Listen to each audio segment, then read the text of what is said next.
जय माँ दुर्गे, जय माँ अम्बे। आइए इस अंक में हम बात करते हैं एक दिव्य धुनी के बारे में। ये धुनी घर के वातावरण को शुद्ध बनाएगी, घर के वातावरण को सौम्य बनाएगी।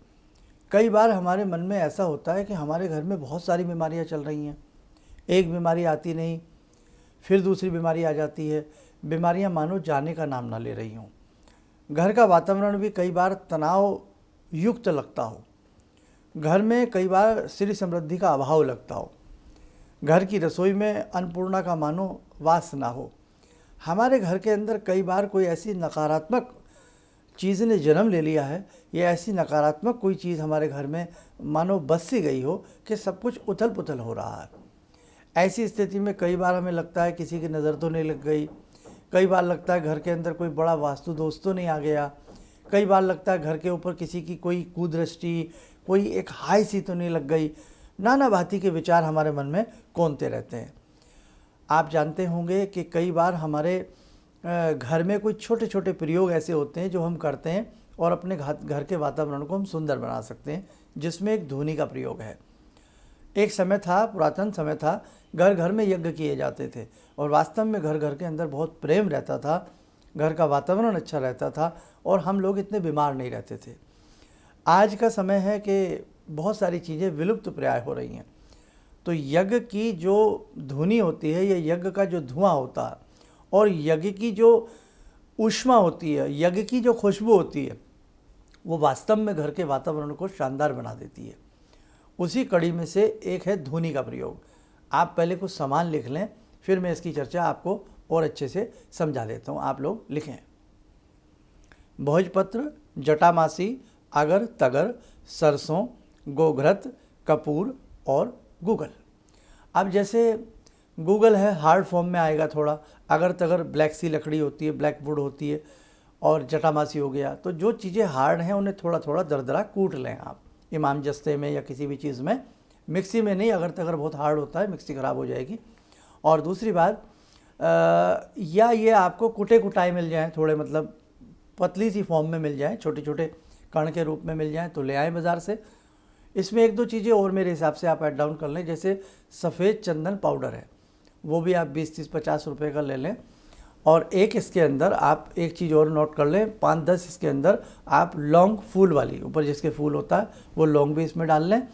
और यदि कंठ कोकिला, हम पहले भी अनेकों बार बता चुके हैं, नीम की निमोली ऐसी कंठ कोकिलाएँ होती हैं, वो भी मिल जाएँ, 20-30 रुपये की ले लें। सारी चीज़ों का मिश्रण बना लें, भोजपत्र के छोटे छोटे पीसेस कर लें और सबसे लास्ट में इसमें आप गाय का घी मिला करके मिक्स कर लें।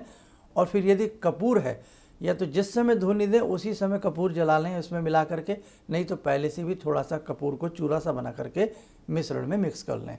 1 चम्मच मिश्रण निकाल लें और मंगलवार की शाम हो या रविवार की शाम हो, या जैसे विशेष शुभ तिथियां होती हैं, मुहूर्त होते हैं, गुरु पुष्य नक्षत्र होते हैं, दशहरा होता है, होली दीपावली होती हैं, ऐसी सब तिथियों में ये धुनी बहुत अच्छी रहेगी। मनी मन इस धुनी को देते समय अपने इष्ट मंत्र को जपें, गुरु मंत्र को जपें, या आप भगवान शिव का, भोलेनाथ का मंत्र जपें, हिरिम नमः शिवाय हिरिम, हिरिम नमः शिवाय हिरिम। धुनी आपने गोकंडे के ऊपर इसको प्रज्वलित कर लेना है, गाय के उपले के ऊपर। गाय का उपला ना मिले तो कपूर से, किसी भी चीज़ से इस धुनी को थोड़ा सा अध जला जाए, मतलब पूरा उसको नहीं एकदम जला देना है किसी भी चीज़ से। अब थोड़ा सा कम जलाओगे तो उसमें से धुनी नेचुरल निकलेगी। और बिल्कुल ही आप उसको लकड़ी से या गाय के कंडे के ऊपर बिल्कुल ही कंडा जला करके रखोगे तो वो धुनी अच्छे से काम नहीं करती है। तो इसको कम जला में और फिर उसको हवा से झल दें और अपने आप उसमें से धुआं सा निकलता है। और आजकल तो उसके लंबे लंबे स्पून जैसे भी आते हैं धुनी के देने के लिए, वो भी आप बाज़ार से परचेज़ कर सकते हैं। मंत्र कितनी बार पढ़ना है ऐसा कुछ नहीं है, अंदर से धुनी को प्रारंभ करें, घर के अंदर से, और बाहर तक धुनी को सारे में घुमा दें, लैट्रिन बाथरूम में ना घुमाएं। भावना ये रखें कि मेरा घर शुद्ध हो रहा है, हर प्रकार की अला से, बला से, कुबला से, डाकनी से, साकनी से, हाकनी से, किसी नज़र से, हर चीज़ से मेरा घर शुद्ध हो रहा है। सेकंड बात, हम इन चीज़ों को भी नहीं मानते हैं तो केवल दिमाग में ही रखें कि एक इसमें देसी द्रव्य हैं, गूगल है, पेड़ों का गोंद टाइप होता है ये, साथ में अगर है, तगर है, भोजपत्र है, लौंग है, सारी चीज़ें शुद्ध हैं ये। तो आप ये समझें कि शुद्ध वस्तुओं से, शुद्ध पदार्थों से हम अपने घर में एक साधारण तरीके से इसकी ध्वनि दे रहे हैं, एक होम सा कर रहे हैं और हमारा घर निश्चित शुद्ध होगा। और वास्तविकता है, घर के अंदर एक छोटी सी अगरबत्ती भी जला दो ना तो घर के अंदर महक हो जाती है। तो जब इन विशेष प्रकार के द्रव्यों को मंत्र पूरित करके हम घर के अंदर इसकी ध्वनि देते हैं तो हमारे घर का वातावरण भी अच्छा होगा। और ये ध्वनि कोई भी प्रयोग में ला सकता है, ऐसी कोई बात नहीं है। इस ध्वनि को आप प्रतिदिन भी संध्या के समय या प्रातःकाल के समय दे सकते हैं। इस ध्वनि को अपने घर में, अपने व्यापार स्थल में, अपनी दुकान में, अपने किसी भी कार्यस्थल में इस ध्वनि का आप प्रयोग कर सकते हैं। ध्वनि की जो राख बचे, जब वो बिल्कुल ठंडी हो जाए तो किसी गमले आदि में, प्लांट आदि में उसको डाला जा सकता है, कोई ऐसा वहम नहीं है।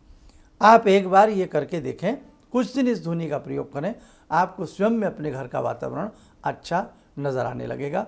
और घर के अंदर जो छोटे छोटे कीटाणु होते हैं, विषाक्त कीटाणु होते हैं, वो इस ध्वनि के प्रभाव में आकर के नष्ट हो जाते हैं।